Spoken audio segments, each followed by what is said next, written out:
لله إن الحمد لله نحمده ونستعينه ونستغفره ونؤمن به ونتوكل عليه ونعوذ بالله من شرور أنفسنا ومن سيئات أعمالنا من يهده الله فلا مضل له ومن يضلل فلا هادي له ونشهد أن لا إله إلا الله وحده لا شريك له ونشهد أن سيدنا ومولانا محمدا عبده ورسوله صلى الله عليه وعلى آله وأصحابه وبارك وسلم تسليما كثيرا كثيرا كثيرا وبعد. وقال سبحانه وتعالى في محكم كتابه العظيم بعد أعوذ بالله من الشيطان الرجيم بسم الله الرحمن الرحيم قالوا إنا تطيرنا بكم لئن لم تنتهوا لنرجمنكم وليمسنكم منا عذاب أليم قالوا طائركم معكم أئن ذكرتم بل أنتم قوم مسرفون. صدق الله العظيم وصدق رسوله النبي الكريم ونحن على ذلك لمن الشاهدين والشاكرين والحمد لله رب العالمين. Respected ulama, elders, brothers and sisters, Assalamu alaikum wa rahmatullahi wa barakatuh. As we always do, our thanks and gratitude is to Allah subhanahu wa ta'ala who has given us the life and the opportunity to be here on the auspicious day of Jumu'ah. May Allah subhanahu wa ta'ala accept our presence and our ibadah. Ameen ya Rabbal Alameen. Rabbi shrah li sadri wa yassir li amri wahlul 'uqdatan min lisani yafqahu qawli.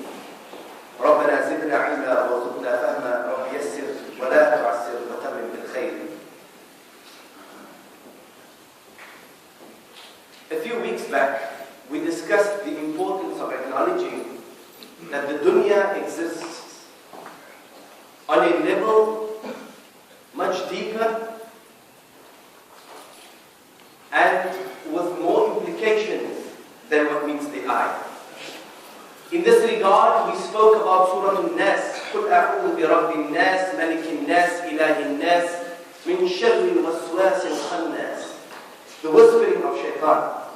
The fact that we seek protection from Allah subhanahu wa ta'ala from a hidden thing, a thing that has never been seen by mankind in its true form,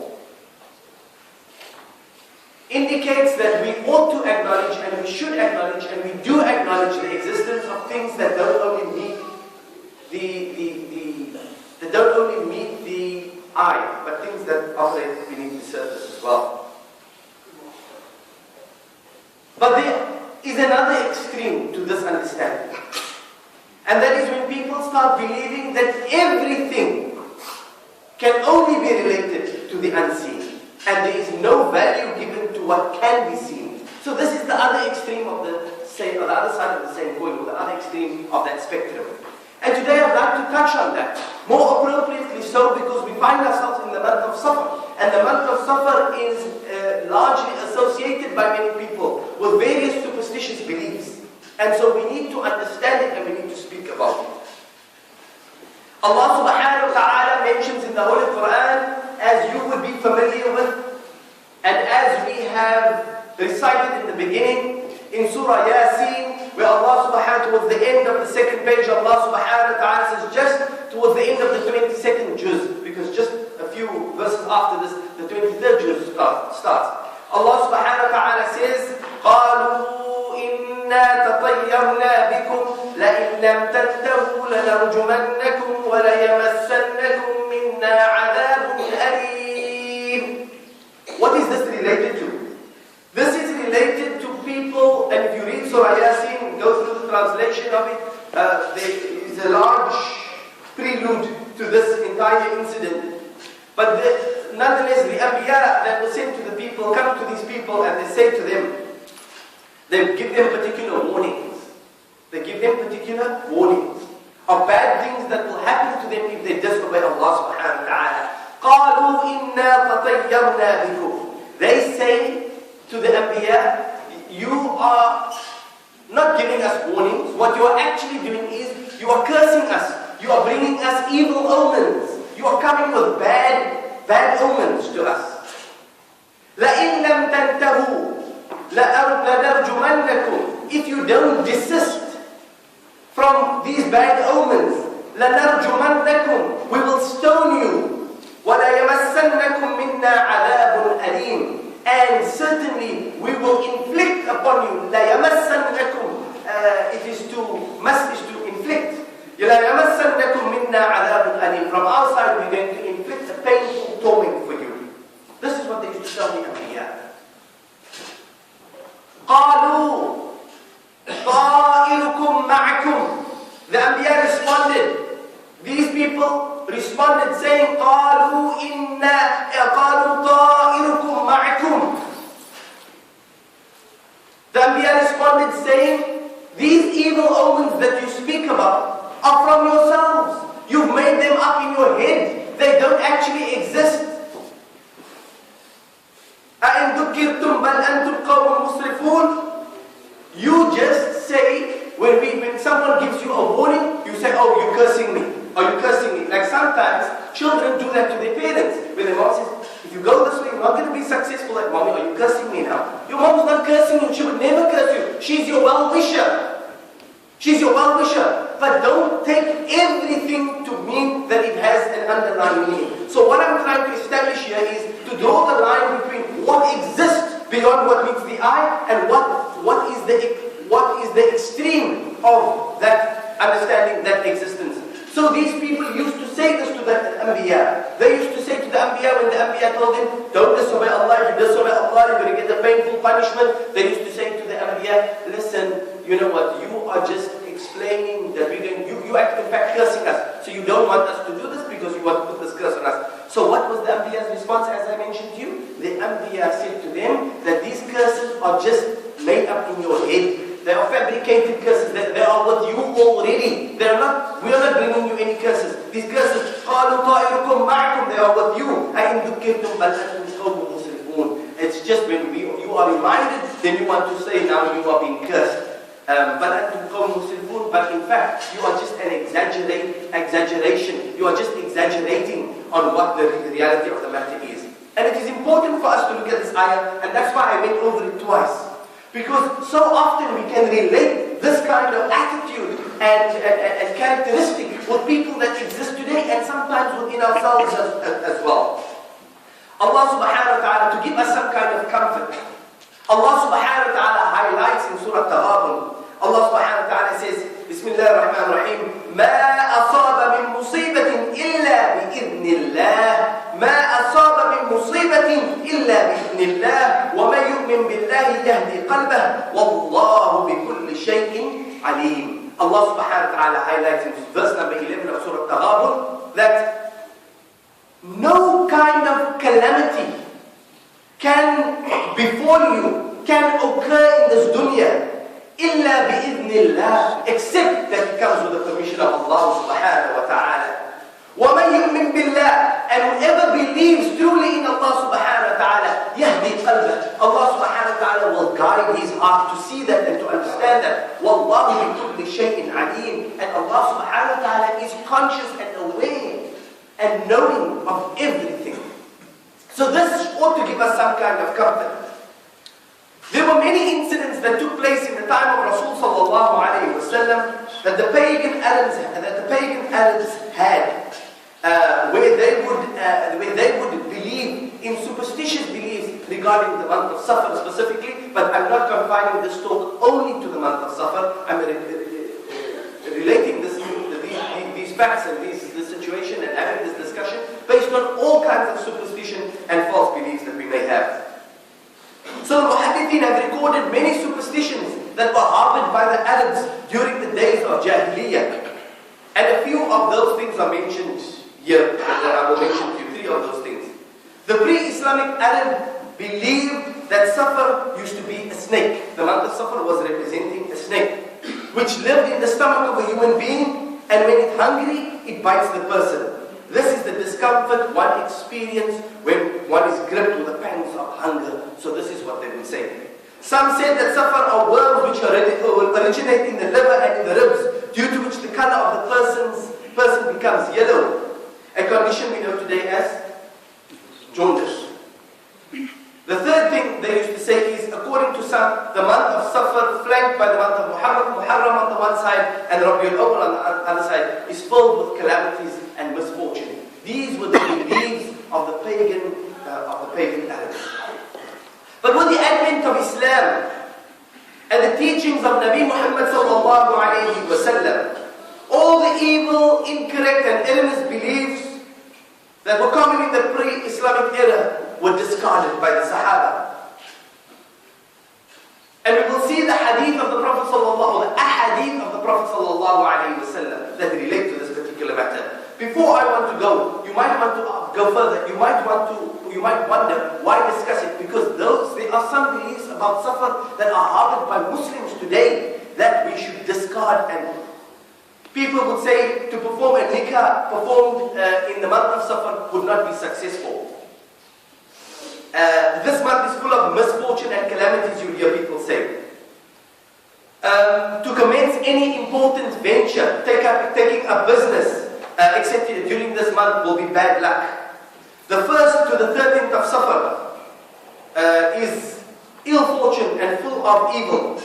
The person who distributes food and money on the 13th of Safar will be saved from ill fortune that comes their way. To celebrate the last Wednesday of Safar and regard it as a holiday. So these are unfounded, baseless beliefs that have crept their way into Islam, and they give us this kind of thing where we know that Allah subhanahu wa ta'ala says, مَا أَصَابَ مِن مُصِيبَةٍ إِلَّا بِإِذْنِ اللَّهِ. And furthermore, I should tell you, I was born in Safar, so I'm quite offended by these beliefs. Because, okay, it was after the 30th, but still, the 28th of Safar. So the thing is, I'm highly offended by this. But nonetheless, these beliefs are something that are baseless. They're found nowhere in the hadith, in the sunnah of our Nabi Muhammad sallallahu alayhi wa sallam. And what are we doing if we don't find it in the Nabi Muhammad sallallahu alayhi wa sallam? Furthermore, by having superstitions in themselves, we will attribute anything to suffer. So you will eat, you will overeat, you've done the sin by overeating, now your stomach is cramping, you must go to the bathroom, because it's suffer. We become so technical about what we attribute to the evil omens and superstitious beliefs that it actually takes away, and as you will hear later on, many muhaddithin, mufassirin and ulama of the past have regarded as shirk to believe that there are superstitious, to have superstitious belief about the month of Safar, because you are saying that there is a power greater than that of Allah subhanahu wa ta'ala that can impact you in the month of Safar. And so that is tantamount to shirk. وعن أبي هريرة رضي الله تعالى عنه. There is a hadith narrated by Abu Hurairah رضي الله تعالى عنه عن النبي صلى الله عليه وسلم that it is reported on the authority of Nabi صلى الله said by Nabi صلى الله عليه وسلم قال, he said, لا عدوى ولا طيرة ولا هامة ولا صفرة. The Prophet صلى الله عليه وسلم said in a hadith, there is no superstitious owl. Tiyara is a form of evil omens related to birds. There is no superstitious owl or bird, nor star promising rain. There is no star that can promise you rain. No bad wala hamatan, and there is no bad omen, wala safra, and there is nothing funny or unlucky or disadvantages about the month of Safar, as it were. وفي مسند صحيحين, and in the chain of narrators according to Imam Bukhari and Imam Muslim وغيرها, and in other narrations عنه عليه الصلاة والسلام, on the authority of Rasul sallallahu alayhi wa sallam قال, he said, لا هامة ولا صفرا. There is no evil omens, and there is no safra, there is nothing suspicious or superstitious about the month of Safar. زاد مسلم وغيره, it has been extended by the narration of Imam Muslim and others, ولا نوء ولا غولا, and there is no such a thing as evil spirits. Evil spirits, we say evil spirits are roaming. There is no such a thing as evil spirits according to the hadith of the Nabi Muhammad sallallahu alayhi wa sallam. The correct view, and I need to highlight this, because there is a hadith, and we have this discussion openly in the Masjid. Where else must we have this discussion? It's not like we are meeting any other time to have this discussion with this amount of people. So we have to have this discussion. Everybody asks, and it's especially very exciting amongst the youth. They want to know, that house is a spook house. You know, and everybody gets scared of the house, and what must we go there? I heard this at night, and we become very suspicious. And you know what is the strange thing about that kind of suspicion? One person puts peri-peri, the other one puts barbecue spice, the other one puts fisherman spice, the other one, and it becomes a whole big masala. At the end of it, you won't even recognize that it's actually aromatic. But the point of the matter is that we have confused the matter so so much, and everybody, and then we tell the story on to others and others and others and others. And you know how broken telephone works. Wallahi, if you want to know broken telephone, go to the Muslim community, you will find out broken telephone. Sometimes we deliberately break the telephone. We deliberately break the telephone because we want the false message to spread. May Allah protect us, inshallah. So we mustn't do this. But there is a hadith of the Prophet sallallahu alayhi wa sallam, قال شؤم في المرآة والدار والفرس. The Prophet sallallahu alayhi wa sallam said there are bad things that can occur because of a woman, because of a house, and because of a horse. So this is a hadith that exists. And this bad omen or this curse related to these things have been now, we've had to deal with this. And the ulama of the past have dealt with it. They've looked at the hadith of the Prophet ﷺ and the ayat of the Quran. We cannot contradict the ayat of the Quran. Doesn't matter what hadith you come with. When the Quran ayah says, مَا أَصَابَ مِن مُصِيبَةٍ إِلَّا بِإِذْنِ اللَّهِ, there is nothing that can afflict you and complicate your life except for the command of Allah subhanahu wa ta'ala. Then how do we reconcile with this hadith where the Prophet ﷺ said, there is a bad omen or there can be a curse in three things. One is a woman, one is a house, and this is no authority for the men to go home and to go and abuse their wives. I need to highlight that because sometimes you are unlucky in business because you are lazy and sitting at home. You come home to your wife and say, no, it's your fault. There was this one guy, he came to his wife, he was like very sick in hospital. His wife came to visit him. He said to his wife, love, I'm so happy you came to visit me, but I need to tell you something. She said, what is it, my love? He said to her, you know what? You are really my wife. She said, yes, of course I'm your wife. He said, you know, when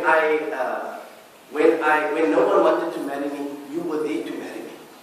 No one looked my way, but you were there to marry me.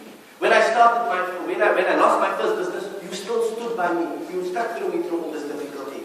When our children ran off and went away, you were there for me. When I lost my money, you were there for me. When I became ill, you were there for me. I've come to one realization, you are the bad luck. So we mustn't become like this, right? We mustn't become like this. But the hadith of the Prophet ﷺ, we need to come to understand it. How do we reconcile the hadith of the Prophet ﷺ? And many muhaddithin and sahaba have looked at the hadith of the Prophet ﷺ and given us a way to understand what is meant when the Prophet ﷺ has said this. And so they said the correct view is that all types of belief and bad omens, irrespective of where we think it is, are condemned. And that there are no kind of woman or house or animal that can cause harm or benefit except that it is in the plan and the will of Allah subhanahu wa ta'ala. Allah subhanahu wa ta'ala is both the creator of good and evil, and a person may be tested with a wife who has maybe a bad attitude, or a house. A person may be tested with a house that has a lot of problems, in which case it is prescribed that the person should maybe get rid of that house or of his horse. In other words, maybe your car. Say, no, this car is bad luck. You know, get rid of this car. The only reason the Prophet ﷺ in one hadith gave permission for people to move from a house in which they considered there was a bad omen according to the muhaddithin is because when you start accepting bad omens in your life, it plays on your psychology, it plays on your brain, and it will eat at you. You will never be able to attribute anything bad to reality. Everything bad that happens in that place, you will eventually attribute to that house, no matter how much you try and get rid of that bad thought. So the Prophet ﷺ advised them to move only so that they could have peace of mind, but not the fact that in reality that there was an evil omen in there that could have surpassed and gone over the will of Almighty Allah subhanahu wa ta'ala. Now this is important. Many of you may think, why are we discussing this fairy tales or Lord of the Rings and Harry Potter things in the Masjid? It's not. We spoke about hidden things a few weeks ago. We spoke about the evil that can affect you. And if we have time, inshallah, later, we will touch on that. But we must be level-headed as Muslims. We cannot walk around accusing people. Oh, that one is doing jadoo. That one is busy with the dukun. That one, that one has got... We start breaking families. And this is why I needed to speak about this. Because not only the superstition of safar comes in, but also how many families have been broken up. Because people are saying, you know that auntie? Don't go to that auntie's house. You must be careful, you must recite Bismillah 10 times before you eat that auntie's food. You hear people saying things like that because of things that they don't understand. how it can happen. And people are scared to delve into that and understand, what does my Islam teach me about this? So we leave the topic and we hope that maybe someone will speak about it in a Jumu'ah so that we can be able to have better and clear, level-headed understanding with regards to the particular topic. Some scholars have written that another group said that regarding these bad omens after the Prophet ﷺ said regarding the woman and the house and those things, that whoever puts his trust in Allah subhanahu wa ta'ala and does not believe in these evil omens and these superstitions, it won't affect him. So it is only affecting those people who miss there, who allow them. The mind is a very, very, very powerful tool. There are many people may Allah subhanahu wa ta'ala grant those who have lost their minds, shifa inshallah. But there are many people who are in hospitals because their mind is so powerful, it has convinced them of something else. Their mind is so powerful that it changes their behavior patterns. One would think, I am so strong, I have these muscles, I have all of these things. Where is the muscle where's the brain in all of this? You think you can overpower your brain. Ask those, the youth here who go to the gym, they tell you, it's mind over matter. You can't pick up the weights. It's mind over matter. It's how you mentally prepare yourself for this. So at the same time, if you allow these funny, superstitious, unfounded, unbased, no basis un-Islamic beliefs to creep into your mind, it will overtake you. So be careful of it and ask Allah subhanahu wa ta'ala for protection from it all the time, inshaAllah. As I mentioned before, considering tiara or bad omens in many cases is regarded as tantamount to shirk or associating others with Allah subhanahu wa ta'ala, because you are fearing that others besides Allah subhanahu wa ta'ala actually has power. And instead of putting your trust in Allah subhanahu wa ta'ala, you have put your trust, you allow this fear to overcome you and take charge of you.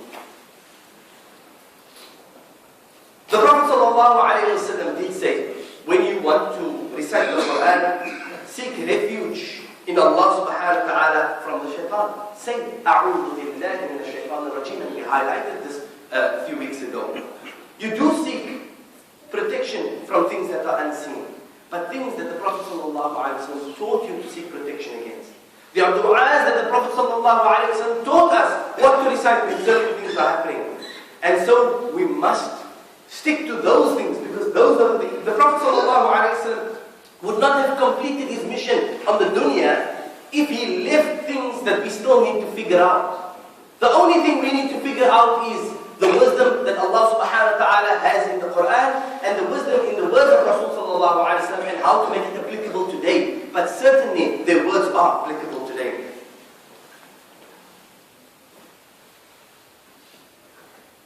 Ibn Mas'ud radiallahu ta'ala and said, and this is bringing it more to reality, that all of us at some point in time feel superstitious.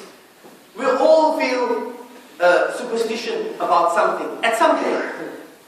But Allah subhanahu wa ta'ala causes that superstition to disappear when we put our trust and belief in Allah subhanahu wa ta'ala. Now these are not my words. These are the words of the Sahaba Ikram. And what did the Prophet sallallahu alayhi wa sallam say about his Sahaba? Ashabi kan nujum. My Sahaba are like the stars. بِأَيِّمْ اِقْتَدَيْتُمْ اِهْتَدَيْتُمْ. Whichever one of them you follow, you will be guided. So we know that the words that come from Sahaba are powerful, and the Prophet ﷺ has advised us to follow in these words. So it's real. All of us do feel superstitious at some point in time. But when we feel that feeling, we need to turn to Allah subhanahu wa ta'ala, and we need to put our tawakkul, we need to put our trust in Allah subhanahu wa ta'ala, so that Allah subhanahu wa ta'ala can protect us. Not in anything else. Not in our homes, not in our cars, not in our women. We put our trust in Allah subhanahu wa ta'ala. Then Ibn Mas'ud also said, whoever believes that the Messenger of Allah sallallahu alayhi wa sallam attributed superstitious effects to anything, in that sense, it may have an effect in and of itself independently of Allah subhanahu wa ta'ala, is telling a serious lie. So in other words, our belief should be that anything that affects us only comes by the will of Allah subhanahu wa ta'ala, and we ask Allah subhanahu wa ta'ala that if He chooses, we ask Him to keep calamity away from us, Ya Allah, keep bala away from us. And oh Allah, if you choose us to go in the to come in our path, give us the strength to overcome it without us losing our iman in the process, inshallah. So this is what we need to do. But furthermore, there are certain things that you need to consider when it comes to the hidden agenda, and that is al-ayn. Right? What is al-ayn? It is the evil eye. Now let's speak about the evil eye, because not evil omens, not all those evil spirits and things like that must be believing, but the Prophet ﷺ did say you can believe in the evil eye. And there are hadith of the Prophet ﷺ that indicate, there's a hadith of the Prophet ﷺ where the Prophet for example, Al-Bukhari and Muslim narrated from Anas bin Malik. This is regarding the first particular instance, that before I come to this month, I want to touch on something. It's a hadith of the Prophet ﷺ that teaches us not only what to be aware of, but how we ought to behave. And the Prophet ﷺ says in this particular hadith, while Anas bin Malik radiallahu ta'ala anhu, عن النبي صلى الله عليه وسلم قال لا عدوى. It is very similar hadith. The Prophet ﷺ said on the authority of Anas bin Malik radiallahu ta'ala anhu, لا عدوى ولا طيرة. There is no evil omens and there is no such thing as this evil bird that's come with the birds. ويعجبني الفأل. What really impresses me is al-fa'lu. فقالوا, the Sahaba, what is al-fa'lu? Ya Rasulullah. The Prophet ﷺ said, al-fa'lu is what impresses him. They asked, what is al-fa'lu? The Prophet ﷺ said, قال كلمة طيبة. It is a good word. So what is the Prophet ﷺ teaching us here before we go to al-ayn? The Prophet ﷺ is speaking about optimism. And for a Muslim, it is so important that we remain optimistic and have what we understand as husnul dhann, good thoughts about people. We should find, even for the slave that works for us or the employee that works for us, the Prophet ﷺ said, even in some instances, find 70 excuses for your slave before you reprimand them. 70 excuses you must find for them before you reprimand them. Now think about that. Think about how easily we are to criticize. The lady, the top is burned. Yes, this lady burned. Can do nothing, right? Grew up in the bush, didn't know anything what to do, now they decided to burn my top. No, then you go to the lady, you insult the lady directly. Don't you have eyes? No electricity there where you stay? What is going on in your life? Were you born in it? All these things. We don't find excuse for anything. And I'm not saying that, you see, the more our heart is attached to the dunya, the more we will get upset about that. And we are all attached to the dunya in some way. You can't just come, knock my car, and expect me to be happy with it. Say, well, Allah, please, no, we are all human beings. We all have that feeling. But we must understand at what point we are transgressing. If someone did wrong to us, at what point does it become that we have now become abusive to that person? Responding to a negativity and being abusive towards a negativity are two different things. May Allah protect us from it, inshallah. And it affects us all. We must control our emotion. May Allah give us the strength. I speak to myself first. So that's what happens. And sometimes, you know what? And sometimes the ladies also do this. I know this. One Alim gave me, he said, the lady, the wife, maybe when she go make wudu, she took a ring off. What? She went to the bathroom, she took a ring off. She put it on the bathroom, on the side of the tap, on the basin. Afterwards, she never normally puts it there. She normally puts it on a pedestal. She comes to the pedestal, the ring is missing. Now the lady that came in, cleaned it, went home. Now she's looking everywhere. She forgot she left it in the bathroom. She's looking everywhere for a ring. She's waiting, she's boiling now, waiting for you to come from work to tell you what a rubbish that lady is that works there. And when she comes, when you come home, I can't believe this lady. The audacity, under my eye, right in front of us. She doesn't even care. We trust our children with her, we trust everything with her. But a simple ring I put there, love, and she professes her love to you, that she didn't mean to lose that ring. It was a representative of your marriage, and you've been married for 25 years, and the whole ring is lost. You phone the lady, can't get hold of the lady, because shame the lady taken to public transport. Oh, her battery died. God, I knew she's going to switch her phone off. I knew she'll switch her phone off. She's not coming. I bet you she's not coming back to work tomorrow. And then you stress yourself all night. When your husband goes to make wudu for Isha, love, but here's your drink. But you don't go back and say sorry to that lady.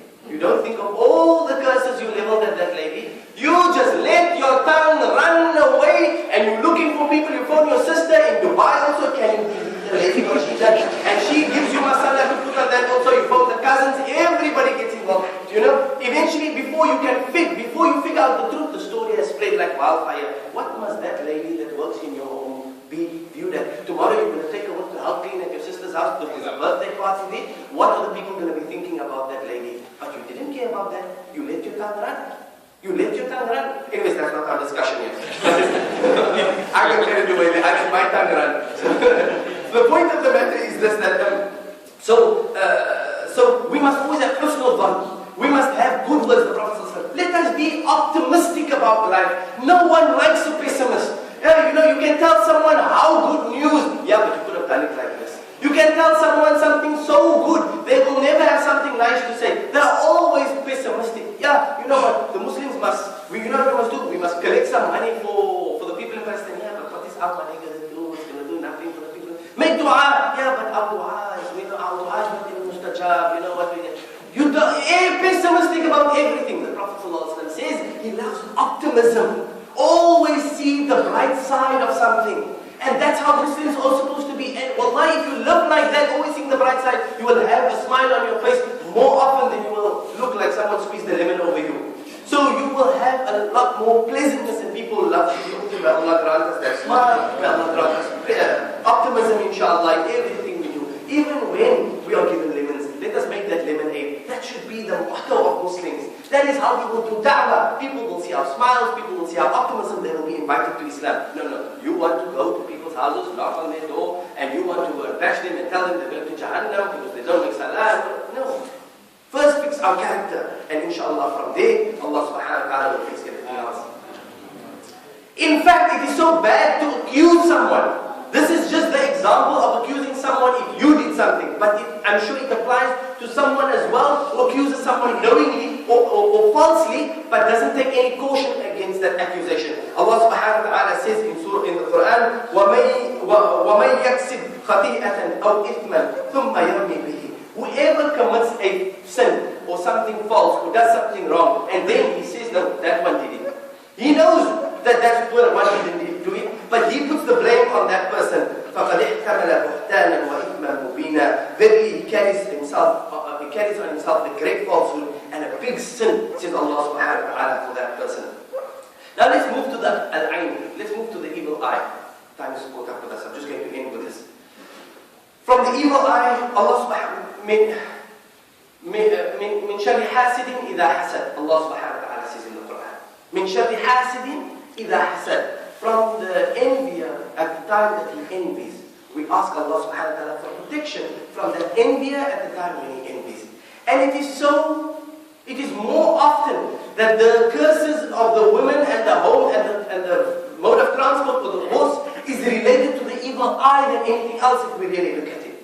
Because so many times and we like to do this, we go to weddings, our women go to the weddings and you will know, these men also, we have become models at the weddings, our women are models at the weddings, we don't have any regard. Look, everybody's growing in Islam at their own rate, and Allah subhanahu wa ta'ala forgive us for our shortcomings. I'm not attacking any person in particular, but I'm saying in general. But we must also, if there's something that can deter us, we must understand. We like to have a model on our arm as we walk down the red carpet of someone else's weddings. Right? Forgetting all the problems we hide under that carpet. The people smiling at the weddings. We can't see these problems. We're about to divorce, but we're walking on this red carpet because we need to show off our problems under the red carpet. Right? We wipe it there. And what happens is, we show off but we don't realize. Forget, I'm not talking about the right way of dressing and the wrong way of dressing. What I am talking about, when you show like this, then you must be careful that there might be someone looking. There was in the time of Rasul sallallahu alaihi wasallam a Sahaba who was doing ghusl, and another Sahaba caught sight of his skin at that time and was so admired his skin so much that this particular Sahaba fell down. They brought him to the Rasul sallallahu alaihi wasallam and said, look, something's wrong with him. Who did this? And they said, no, the last thing we know is this guy commented on his skin. The Prophet called that man, reprimanded him and said, don't do that. You must now go and take a bath for his sake, and to perform a ritual where he washed his body and poured the water over the other person. I don't want to go into detail about it. But suffice to say that the evil eye or someone being jealous is a real thing.